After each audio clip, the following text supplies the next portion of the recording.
How are you? I am fine. చాలా రోజులైంది friends నేను వీడియోస్ చేయక.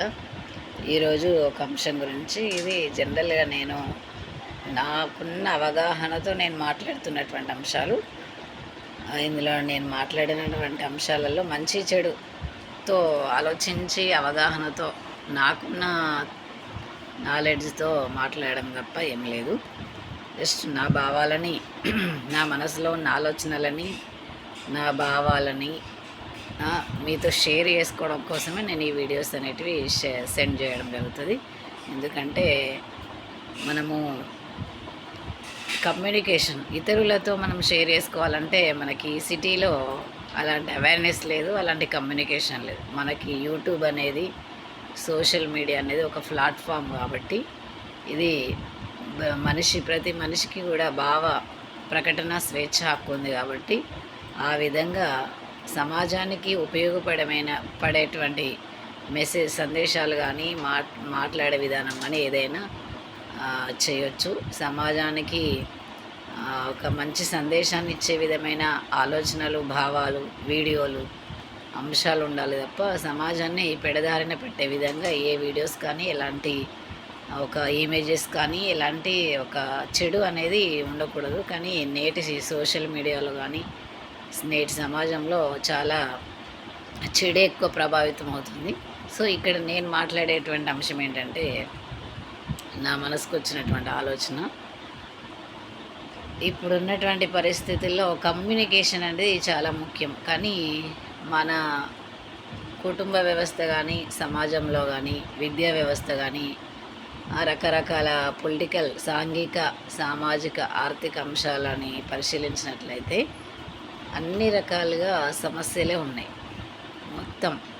మొదటగా సమాజంలో ఎక్కువ ప్రభావితం చూపించేది ఏంటిదంటే విద్యా వ్యవస్థ, కుటుంబ వ్యవస్థ, విద్యా వ్యవస్థ, ఆ తర్వాత సాంఘిక, సామాజిక వ్యవస్థలు అనేటివి, ఆ తర్వాత ఆర్థిక అంశాలు. కాబట్టి మొదటగా కుటుంబంలో సాంఘిక అంశాలు, ఆ తర్వాత విద్య. నేటి విద్యా వ్యవస్థను పరిశీలించినట్లయితే ఇంత కమర్షియల్ విద్యా వ్యవస్థలో చాలా మార్పులు ఉన్నాయి. ఒకప్పుడు ఉన్నటువంటి విద్యా వ్యవస్థలో, పాఠశాలల్లో అవేర్నెస్ కానీ, ఇప్పుడు చాలా టెక్నాలజీ డెవలప్ అయింది. స్టూడెంట్స్కి అన్ని రకాల స్కిల్స్ డెవలప్ చేయడం కోసము స్పీడప్ చేసి అన్ని టీచింగ్ మెథడ్స్ అన్ని రకాల ఫాలోఅప్ చేస్తున్నారు. కానీ పిల్లల్లో మెయిన్గా మోరల్ వాల్యూస్ అనేటివి చాలా తగ్గిపోయినాయి. అది కుటుంబం నుంచి రావాలి. అలాగే పాఠశాల, మన ప్రీ ప్రైమరీ సెక్షన్ నుంచే పిల్లల్లో మోటివేషన్ అనేది, నైతిక విలువలు అనేటివి చాలా పెంపొందించాలి. ఎందుకంటే అది పేరెంట్స్గా, టీచర్స్గా మెయిన్ బాధ్యత. నేటి సమాజంలో యువత కానీ, ప్రజలు కానీ, కుటుంబ వ్యవస్థ కానీ, సమాజం కానీ భ్రష్టు పట్టిపోతుంది. కుటుంబ విలువలు, నైతిక విలువలు, మోరల్ వాల్యూస్ లేకుండా వాళ్ళ యొక్క మాట తీరు కానీ, రూల్స్కి వ్యతిరేకంగా, మన రాజ్యాంగంలో ఉన్నటువంటి చట్టాలకి వ్యతిరేకంగా, ఆ విలువలకి, నిబంధనలకి వ్యతిరేకంగా మన యొక్క ప్రవర్తన, జీవన విధానము, మన ఆలోచన విధానము ఉంటుంది అంటే అక్కడ అర్థం ఏంటి? మూలాల నుంచి పికిలిస్తే విద్యా వ్యవస్థ చాలా ముఖ్యమైన కారణం. ఎందుకంటే ఉన్నత చదువులు చదివిన విద్యార్థులలో మోరల్ వాల్యూస్ లేవు. వాళ్ళకి మొదటి నుంచి చదువు కంటే ముఖ్యంగా సంస్కారం అనేది, డిసిప్లిన్ అనేది చాలా ముఖ్యమైనది. ఇప్పుడు నేటి సమాజంలో యువత డిసిప్లిన్ లేకుండా ఒక ఇన్కమ్ సోర్స్ పరంగానే వాళ్ళు use and throw income source రకంగానే స్టడీ అనేది కంటిన్యూ చేస్తున్నారు. కానీ ఉన్నతమైన చదువులు చదివి ఉన్నతమైనటువంటి విద్యా వ్యవస్థలో ఉన్నటువంటి వ్యక్తులు, పెద్ద పొజిషన్లో ఉన్నటువంటి వ్యక్తులు మోరల్ వాల్యూస్ని, సమాజం పట్ల బాధ్యతని మర్చిపోయి బాధ్యత రహిత్యంగా ఒక ఎదుటి వ్యక్తికి ప్రాణం విలువ తెలియకుండా మోరల్ వాల్యూస్ని మొత్తం కనుమరుగయ్యే విధంగా చేసి ప్రజలు, యూత్ సమాజము చంపడము, నరకడము, ఒకరినొకరు నిందించడము, దుర్భాషలాడము, అవినీతి, కరప్షన్ అంతా రాంగ్ రూట్లో ఉంది. ఈ ప్రపంచీకరణ వ్యవస్థ చాలా సమాజాన్ని, సాంఘిక అంశాలను సామాజికంగా, ఆర్థికంగా కుటుంబ వ్యవస్థని చాలా తప్పుదోవ పడుతుంది. ముఖ్యంగా ఈ ప్రపంచీకరణ వల్లనే మోరల్ వాల్యూస్ తగ్గిపోతున్నాయి. సమాజంలో వచ్చినటువంటి ఆలోచన ధోరణి, నెక్స్ట్ వారి యొక్క స్వార్థపూరితమైన ఆలోచనలు, నైతిక విలువలు పాటించకపోవడం, ఒక రకమైన జీవన విధానానికి, ఆలోచనలకి వాళ్ళు అలవాటు పడిపోయి సభ్య సమాజంలో తలదించుకునే పరిస్థితులు ఏర్పడుతున్నాయి.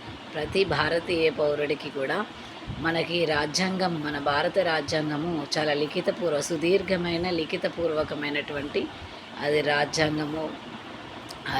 రాజ్యాంగాన్ని ఎంతో మేధోమథనంతో రచించినటువంటి గొప్ప రాజ్యాంగ నిర్మాతలు వారి యొక్క కృషిని అప్పుడున్నటువంటి సామాజిక అంశాలు, సాంఘిక, ఆర్థిక అసమానతలు, దురాచారాలు వీటన్నింటినీ కూడా క్రోడీకరించి అధ్యయనం చేసి వాళ్ళ యొక్క కృషి ఫలితంగా మన భారతదేశానికి ఒక రాజ్యాంగం అనేది రచించడం జరిగింది.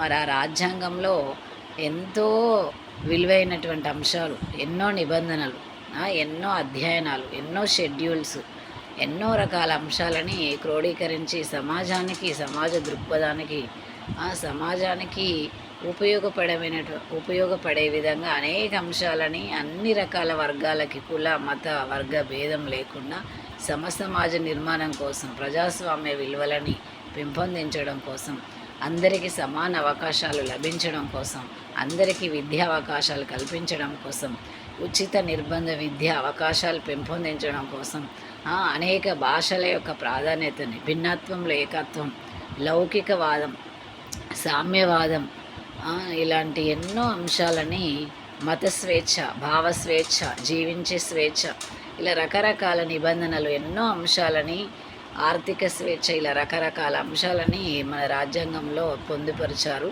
ప్రతి ఒక్క భారతీయ పౌరునికి కూడా విద్యా హక్కు, ప్రాథమిక విద్యా హక్కు, ప్రాథమిక హక్కులు, ఆదేశిక సూత్రాలు, ప్రాథమిక విధులు, నైతిక విలువలు, భారత జాతీయతని పెంపొందించే విధంగా ఎన్నో అంశాలు క్రోడీకరించారు.